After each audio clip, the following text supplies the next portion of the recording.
안녕하세요. 부버즈 김현민 기자입니다. 먼저 새해 복 많이 받으세요. 나폴리가 설날에 열린 살레르니타나하고의 세리에A 19라운드 경기에서 2대0 완승을 거두었습니다. 이와 함께 나폴리는 1위 독주 체제를 한층 더 가속화함은 물론 승점 50점을 올리면서 세리에A 역대 세 번째로 전반기 19라운드가 딱 반환점이니까요. 전반기에만 승점 50점 이상을 올린 세 번째 구단으로 등극하는 데 성공했습니다. 먼저 그 나폴리는 주중 크레모넨세하고의 코파 이탈리아 경기에서 백업 선수들을 대거 선발 출전시켰는데요. 하지만은 승격팀이자 최하위 팀인 크레모넨세에게 승부차기 끝에 탈락하면서 체면을 단단히 구겼죠. 그래서인지 이번 그 살레르니타나하고의 경기에서 부상으로 결장한 흡이차 크바라첼리아를 제외하면 주전을 총 출동시켰습니다. 그러니까 크레모넨세하고의 그 코파 이탈리아 경기와 비교하면은 두 경기 연속 선발 출전한 건 메렉과 엘마스 두 명밖에 없는 거죠. 반면 살레르니타나는 지난 주말 아탈란타하고의 경기에서 2대8 대패를 당했습니다. 대패의 충격 때문인지 원래 이 팀은 5 빼고 나서거든요. 하지만은 이 경기에서는 4-5-1 포메이션으로 들고 나오면서 미드필더 숫자를 늘리는 데 집중을 했습니다. 반면 그 나폴리는 언제나처럼 4-3-3 포메이션이었죠. 다만 그 흡이차가 부상으로 빠진 왼쪽 윙포드 자리에 엘마스가 선발 출전한 걸 제외하면 전원 주전들로 나왔었다라고 할 수 있겠는데요. 초반부터 그 나폴리가 압박 강도를 강하게 가져가면서 상대 진영에서 플레이들을 했거든요. 이를 통해서 나폴리가 공격을 주도하긴 했지만은 뒷공간이 조금 노출이 되는 장면들이 있긴 했어요. 그러면서 이제 살레르니타나한테도 조금 공격 기회들을 내주긴 했는데 그 장면들마다 김민재 선수가 수비적으로 상당히 좋은 커버를 해줬습니다. 먼저 그 전반 10분경에 라시나 쿨리발리가 헤딩 패스를 내준 거를 김민재 선수가 피용테카의 5대5 경합 상황에서 먼저 발빠르게 차단해내는 장면이 있었는데요. 여기서 단순히 차단이 아닌 로버트카 선수한테 그대로 연결해주면서 김민재 선수의 반사신경과 정교한 패스 능력을 확인시켜줬고요. 이거는 이제 후방 빌드업 장면이었는데요. 14분경에 김민재 선수가 볼을 끌고 올라가다가 정교한 로빙 패스를 지엘린스키 선수한테 내주면서 여기서 이제 지엘린스키가 다시 원터치 패스를 준 거를 로사노가 슈팅으로 가져갈 수 있었으나 수비의 태클에 막히는 장면이 있었고요. 이번엔 그 15분경에 전진 패스를 받은 피용택이 비레나와 2대1 패스를 통해 공중볼 경합에 나섰으나 이 역시 김민재 선수가 높은 타점으로 먼저 걷어내는 장면이 있었고요.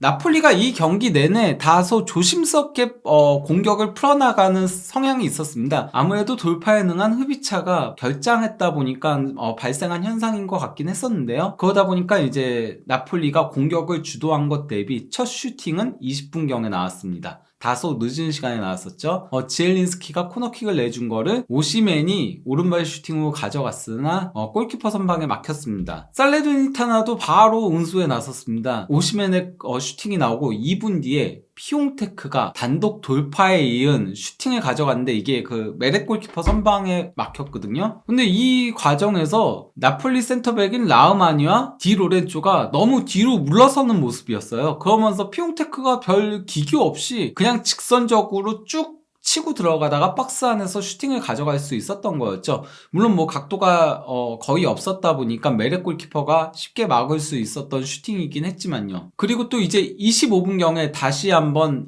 살레르니타나가 역습 찬스를 역습에 나섰는데요. 블라이디아가 볼을 잡고 측면으로 빠르게 치고 가는 장면에서 김민재 선수가 원래 이게 그 프리킥 공격 상황이었던지라 김민재 선수가 상대 박스 안에 있었거든요. 하지만 멀리 떨어져 있었음에도 빠른 스피드로 쫓아가가지고 막아내는 장면이 있었죠. 나폴리가 34분경에 선제골을 넣을 기회가 있었습니다. 엘마스가 패스를 올려줬고 이를 로사노가 원터치 로빙 패스로 넘겨준 걸 오시맨이 상대 뒷공간을 파고들어서 각도 없는 곳에서 강력한 왼발 슈팅으로 골을 넣었는데요. 하지만 이 장면이 비디오 판독 결과 아슬아슬하게 오시맨의 발 뒤꿈치가 상대의 수비 최후방 라인보다 살짝 앞서 있는 게 확인되면서 취소되는 아쉬움이 있었습니다.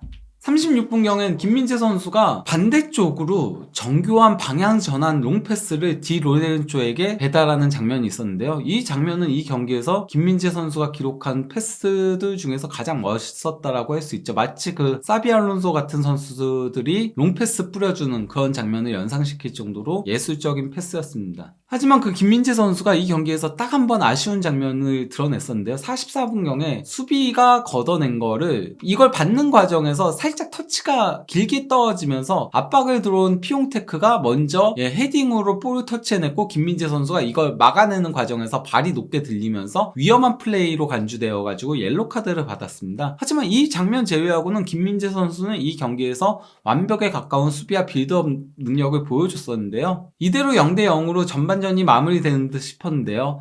전반 추가 시간 3분경에 나폴리의 선제골이 터져나왔습니다. 여기서 앙기사의 플레이가 정말 예술적이었는데요. 먼저 그 앙기사가 후이에게 패스를 주면서 곧바로 상대 수비 2명 사이로 빠르게 치고 들어갔어요. 그 틈바구니로 치고 들어갔거든요. 이걸 이제 후이가 곧바로 2대1 패스 형태로 수루 패스를 찔러준 거를 앙기사가 측면에서 컵백 패스를 줬고, 여기서 이제 뭐 오시민과 노사노도 앞으로 들어가면서 상대 수비를 유인해내는 장면이 있었죠. 그러면서 이제 뒤에서 파고들었던 디 로렌조가 각도 없는 곳에서 과감한 오른발 슈팅으로 선제골을 넣었습니다. 이대로 전반전이 1대0으로 마무리가 되었는데요. 후반전 시작하자마자 곧바로 3분 뒤에 나폴리의 추가골이 나왔습니다. 이번에는 후이가 전진 패스를 준 거를 엘마스가 접고 들어가면서 중거리 슈팅을 가져간 게 골대 맞고 나왔으나 이를 이제 오시맨이 곧바로 리바운드 슈팅으로 골을 넣으면서 여유 있는 리드를 잡게 됐습니다. 나폴리는 59분경에도 추가골을 넣을 수 있었는데요. 앙기사의 전진 패스를 받은 지엘린스키가 크로스를 올렸고 이를 이제 오시맨이 헤딩 슈팅으로 가져갔는데 아슬아슬하게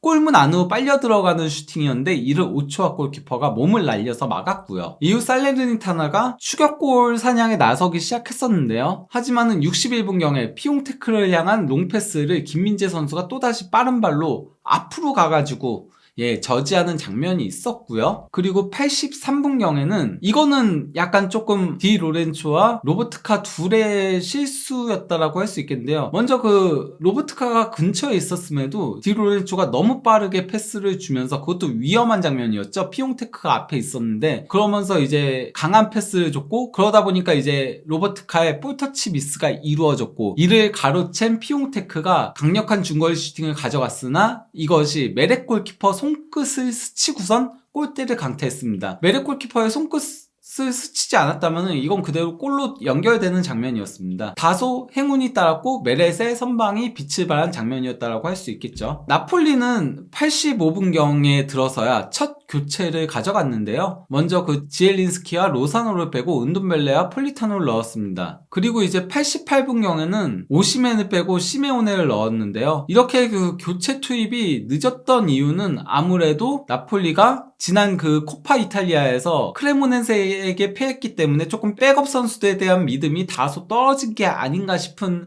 인상이 들었습니다. 어쨌건 간에 나폴리는 남은 경기 시간 동안 더 이상의 이렇다 할 상대에게 슈팅 기회조차 내주지 않으면서 2대0 승리를 지키는 데 성공했습니다. 경기 내용적인 부분에서는 나폴리가 압도한 경기였어요. 뭐 점유율에서 74대 26으로 크게 앞섰고요. 슈팅 숫자가 다소 적긴 했죠. 점유율 대비 9회였지만 어쨌건 간에 9대5로 역시나 2배 가까이 많았다고 할 수 있고요. 그리고 무엇보다도 빅찬스에서 3대1로 우위를 점했죠. 거기다가 더 중요한 거는 상대 진영에서 상당히 많이 점유를 했다는 거거든요. 살레르니타나 수비 진영에서의 점유율이 29.5%, 반면 나폴리 수비 지역에서의 점유율은 14.3%밖에 되지 않았습니다. 거기다가 기대 득점도 나폴리가 1.67골, 반면 살레르니타나는 0.53골, 기대 위협도 나폴리가 1.6 그리고 또 무엇보다도 필드 틸트, 이게 그러니까 공격 진영에서의 점유율이거든요. 이것만 놓고 보면 나폴리가 83.5%로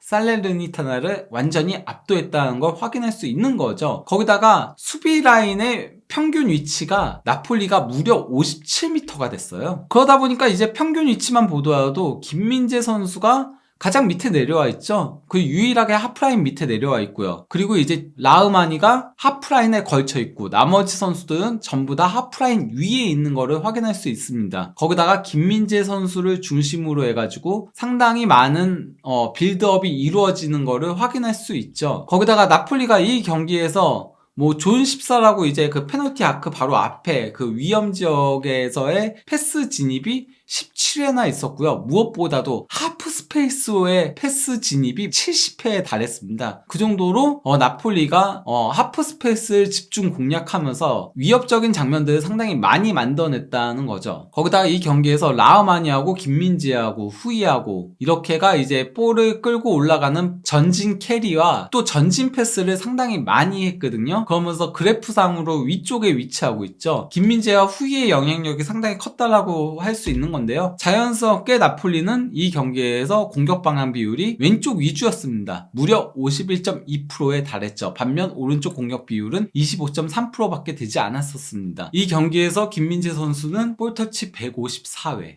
그리고 패스는 146회를 시도해서 136회를 성공시켰고요. 패스 성공률은 93%, 그리고 클리어링 3회. 여기에 있어서는 전부 다 출전 선수들 중에 최다였습니다. 그 외에도 태클도 2회를 기록하면서 팀 내에서 2위를 기록하기도 했고요. 그리고 찬스 메이킹도 하나를 기록을 했습니다. 거기다가 뭐 히트맵을 보시면 아시겠지만은 왼쪽 구역에 걸쳐서 상당히 넓은 공간을 커버하고 있는 게 확인할 수 있죠. 그것도 길게. 그러면서 이 경기에서 만점 활약을 펼쳤다라고 할 수 있겠습니다. 옐로 카드 하나가 오게티였던 거였죠. 어쨌건 나폴리는 그 살레르니타나전 승리로 인해 이제 승점 50점을 올리게 됐는데요. 세리에아 반환점이라고 할 수 있는 19라운드 전반기 기준으로 세리에아 역사상 승점 50점 이상을 올린 구단은 유벤투스와 인테르 그리고 나폴리밖에 없습니다. 이렇게 딱 3번 있었던 겁니다. 구단만이 아닌 시즌으로 따지더라도 딱 3번밖에 없었습니다. 그 정도로 나폴리가 역대급 시즌을 달리고 있다라고 할 수 있겠죠. 반면 유벤투스는 한국 시간 토요일 새벽에 좀 큰 사건이 있었어요. 안 그래도 그 유벤투스가 회계장부 조작 관련된 의혹이 있었거든요. 그것 때문에 아넬리 회장과 그리고 네드베드 단장 같은 보드진들이 다 이제 그 사임을 하고 새 보드진들이 들어서는 일들이 있었는데요. 일단 2심 결과 승점 15점 삭감이 이루어졌고요.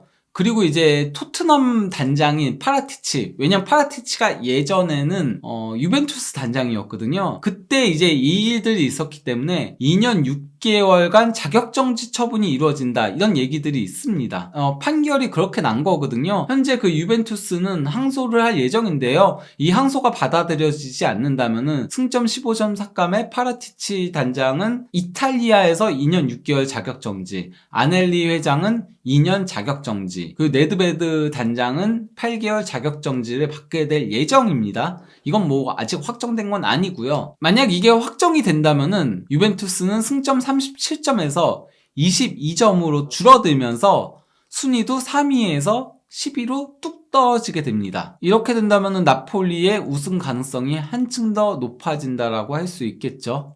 유벤투스 관련된 얘기는 저희가 그 화요일날 한준 기자와 함께 자세한 내역들을 설명을 드리도록 하겠습니다. 나폴리의 다음 일정은 바로 그 세리에아 강호 로마와의 홈 경기입니다. 이 경기가 지나고 나면은 그래도 다소 쉬운 일정들이 따르고 있습니다. 스페치아, 크레모넨세, 사스올로, 그리고 이제 프랑크푸르트하고의 챔피언스 리그, 그리고 엠폴리로 이어지는 일정인데요. 물론 뭐 프랑크푸르트하고의 챔피언스 리그가 다소 까다롭다라고 하더라도 그나마 그래도 16강전 상대로는 나쁘지 않은 상대라고 할 수 있는 데다가 스페치아, 크레모넨세, 사솔로, 엠폴리 다 이렇게 그렇게 성적이 좋지는 않은 팀들이기 때문에 나폴리 입장에서는 이때 더 탄력을 받고 나갈 수 있다라고 할 수 있겠죠. 만약에 이 시점에 발목을 잡히게 된다면은 3월 들어서는 라치오, 아탈란타, 프랑크푸르트 이어지는 힘든 일정이 기다리고 있습니다. 그래도 어쨌건 간에 2월 일정에서 호성적을 올린다면 나폴리는 세리아 우승 8분 흥선까지도 오를 수 있다라고 할 수 있겠습니다. 그러면 이쯤에서